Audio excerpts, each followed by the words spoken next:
ഇപ്പോൾ അവർ ഞാൻ പറയുന്ന ഒന്നും കേൾക്കില്ല. ഇപ്പം ഞങ്ങൾ പറയുന്ന ഒന്നും അവർക്കൊരു ഒരു വിലയില്ല. അവരുടെ കൂട്ടുകാർ പറയുന്നത് മാത്രമേ അവർക്കിഷ്ടമുള്ളൂ.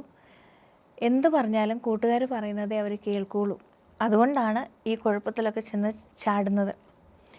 ഇത് കൗമാരക്കാരായ മക്കളുള്ള പല മാതാപിതാക്കളും വീട്ടിൽ പലപ്പോഴും പറയുന്ന ഡയലോഗായിരിക്കും. ചില മാതാപിതാക്കളെങ്കിലും മനസ്സിൽ ഇതൊരു വലിയ വിഷമമായിട്ട് കൊണ്ടു നടക്കാറുണ്ട്.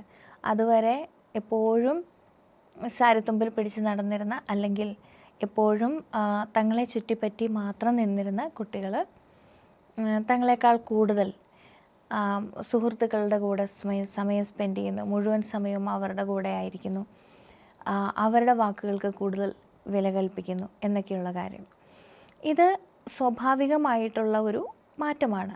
അവരുടെ മാതാപിതാക്കളുടെ ചിറകിൻ്റെ കീഴിൽ നിന്ന് മാറി സ്വന്തമായിട്ടുള്ള അഭിപ്രായങ്ങളും വ്യക്തിത്വങ്ങളും ഉള്ള സ്വതന്ത്ര വ്യക്തികളായിട്ട് പക്വത പ്രാപിക്കുന്നതിൻ്റെ ഒരു വളരെ നോർമൽ ആൻഡ് നാച്ചുറൽ ആയിട്ടുള്ള ഒരു സ്റ്റെപ്പ് മാത്രമാണത്.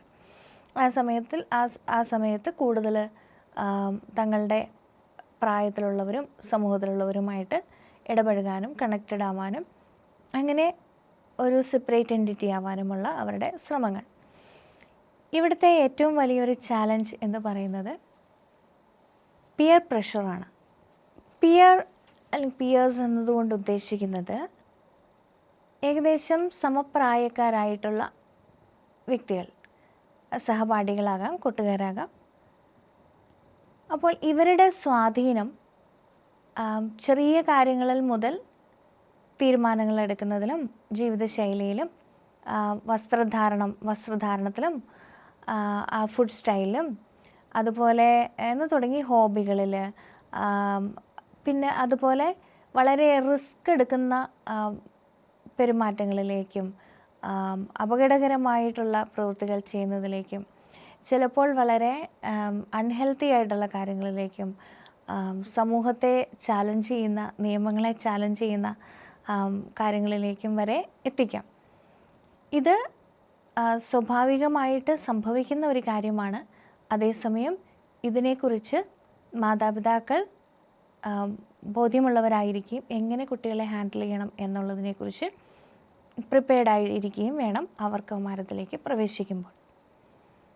പലപ്പോഴും സംഭവിക്കുന്ന ഒരു കാര്യം, ഒരു ഗ്രൂപ്പിൽ ഒരു കുട്ടി എന്തെങ്കിലും, അല്ലെങ്കിൽ ഒരു ഗ്രൂപ്പ് ഒരുമിച്ച് എന്തെങ്കിലും റിസ്ക് എടുക്കുന്ന ഒരു കാര്യത്തിൽ ഏർപ്പെട്ടു. ഉദാഹരണത്തിന് ക്ലാസ്സസ് ബങ്ക് ചെയ്തവർ സിനിമയ്ക്ക് പോയി, സ്കൂളിൽ നിന്ന് എല്ലാവരെയും സസ്പെൻഡ് ചെയ്തു എന്ന് വിചാരിക്കുക കുറച്ച് ദിവസത്തേക്ക്.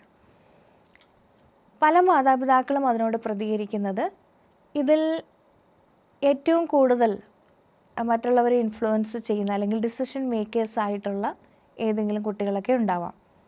അപ്പോൾ സ്കൂളിൽ ചെന്നിട്ട് അവരുടെ ആ കുട്ടികളെയും അവരുടെ മാതാപിതാക്കളെയും ക്രിട്ടിസൈസ് ചെയ്യുക.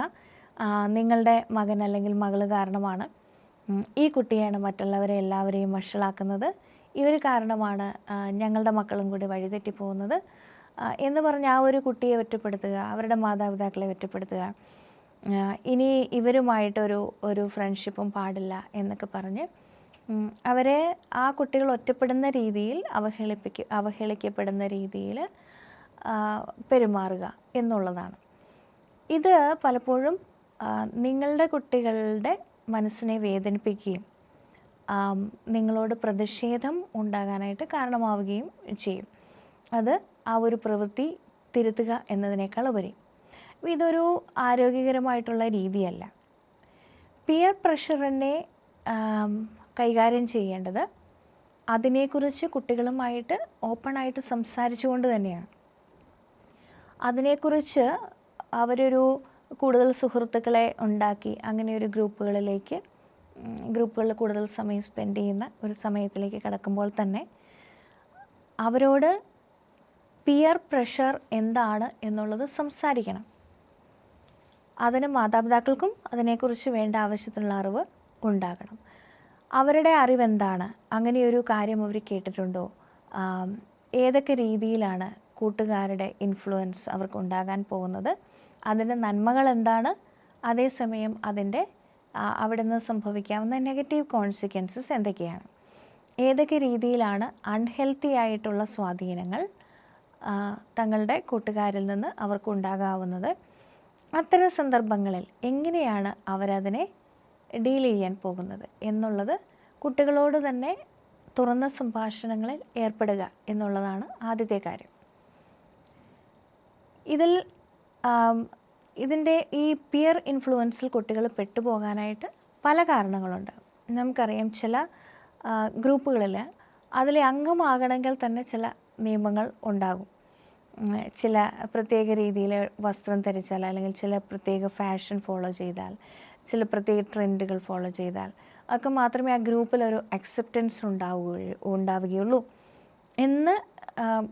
എന്ന് തോന്നുമ്പോൾ ആ രീതിയിൽ അവരുടെ ഒരു ഗ്രൂപ്പിൽ അംഗമാകാൻ വേണ്ടി, അല്ലെങ്കിൽ ആ ഒരു ഐഡൻറ്റിറ്റി സ്വീകരിക്കാൻ വേണ്ടി അത്തരം ശൈലികൾ ഫോളോ ചെയ്യുന്ന കുട്ടികളുണ്ട്.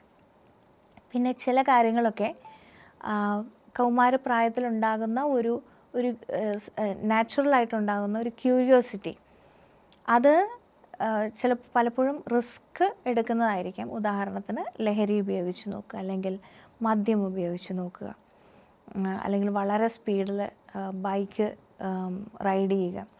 ഇതൊക്കെ ചിലപ്പോൾ ഒറ്റയ്ക്ക് തീരുമാനമെടുത്ത് പരീക്ഷിക്കാൻ ധൈര്യമില്ലാത്തവർ ഒരു കൂട്ടം ആൾക്കാർ ഒരുമിച്ച് ചേരുമ്പോൾ ആ ഇൻഹിബിഷനൊക്കെ മാറി അവരത് ചെയ്തെന്ന് വരാം.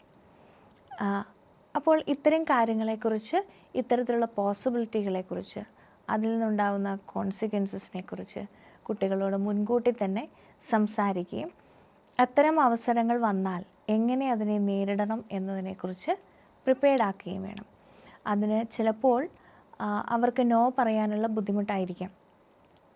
അത് കൂട്ടുകാരെ ഹേർട്ട് ചെയ്യും, അല്ലെങ്കിൽ അവരുടെ ഇടയിലേക്ക് ഇനി എനിക്ക് അക്സെപ്റ്റൻസ് കിട്ടില്ല, അവരുടെ കൂട്ടത്തിൽ കൂടാൻ പറ്റില്ല, ഞാൻ ഒറ്റപ്പെട്ടു പോകും എന്നൊക്കെയുള്ള ചിന്ത കൊണ്ട് നോ പറയാനായിട്ട് വിഷമിക്കുന്നവരുണ്ട്.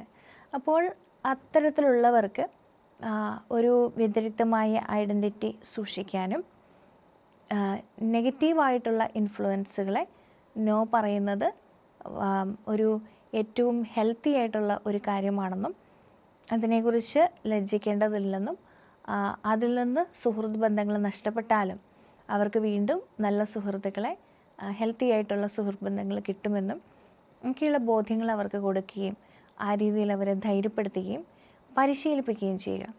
ചിലപ്പോൾ നമ്മൾക്ക് റോൾ പ്ലേകളൊക്കെ കൊടുക്കാൻ കഴിയും.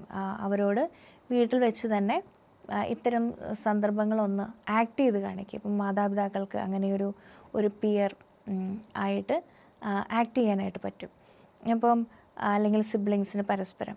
അപ്പോൾ അത്തരത്തിൽ കുട്ടികൾക്ക് തന്നെ വീട്ടിൽ നിന്ന് അങ്ങനെ ഒരു സന്ദർഭം ക്രിയേറ്റ് ചെയ്യുക, അവിടെ എങ്ങനെ അതിനെ പ്രതിരോധിക്കണം അല്ലെങ്കിൽ നോ പറയണം എന്നുള്ളത് മുൻകൂട്ടി ഇത്തരത്തിലൊക്കെ അവരെ പരിശീലിപ്പിക്കാനായിട്ട് സാധിക്കും. പിയർ പ്രഷർ ഇങ്ങനെയുള്ള ചാലഞ്ചിങ് ആയിട്ടുള്ള ബിഹേവിയറിൽ മാത്രമല്ല, ചിലപ്പോൾ വ്യക്തിബന്ധങ്ങളിൽ പോലും എൻ്റെ കൂടെയുള്ളവർക്കെല്ലാം ബോയ് ഫ്രണ്ട്സ് ഉണ്ട്, അല്ലെങ്കിൽ ഗേൾ ഫ്രണ്ട്സ് ഉണ്ട്. അപ്പോൾ എനിക്ക് ബോയ് ഫ്രണ്ട് ഇല്ലെങ്കിൽ, ഗേൾ ഫ്രണ്ട് ഇല്ലെങ്കിൽ അവിടെ എനിക്കെന്തോ കുഴപ്പമുണ്ട്, അതുകൊണ്ടാണ് എന്ന് ചിന്തിക്കുകയും ചിലപ്പോഴൊക്കെ അൺഹെൽത്തി ആയിട്ടുള്ള ബന്ധങ്ങളിലേക്ക് വീണു പോവുകയും ചെയ്യുന്ന കുട്ടികളെയും നമുക്ക് കാണാം. സോ ഇത് അവരുടെ എല്ലാ മേഖലകളിലും ഈ പിയർ ഇൻഫ്ലുവൻസ് അതുണ്ടാവുക എന്നുള്ളത് സ്വാഭാവികമാണ്. പക്ഷേ അത് വളരെ ആരോഗ്യകരമായിട്ട് കൈകാര്യം ചെയ്യാനായിട്ട് അവരെ പ്രിപ്പയർഡ് ആക്കുക. മാതാപിതാക്കളും അതിന് പ്രിപ്പയർഡ് ആയിരിക്കുക. ഒരിക്കലും കൂട്ടുകാരെ കളിയാക്കിയോ വിമർശിച്ചോ, അല്ലെങ്കിൽ അവർ മോശമായതുകൊണ്ടാണ് എൻ്റെ കുട്ടി മോശമാകുന്നത് എന്ന് ആരോപിക്കുകയും അവരെ അപമാനിക്കുകയും ചെയ്യാതിരിക്കുക.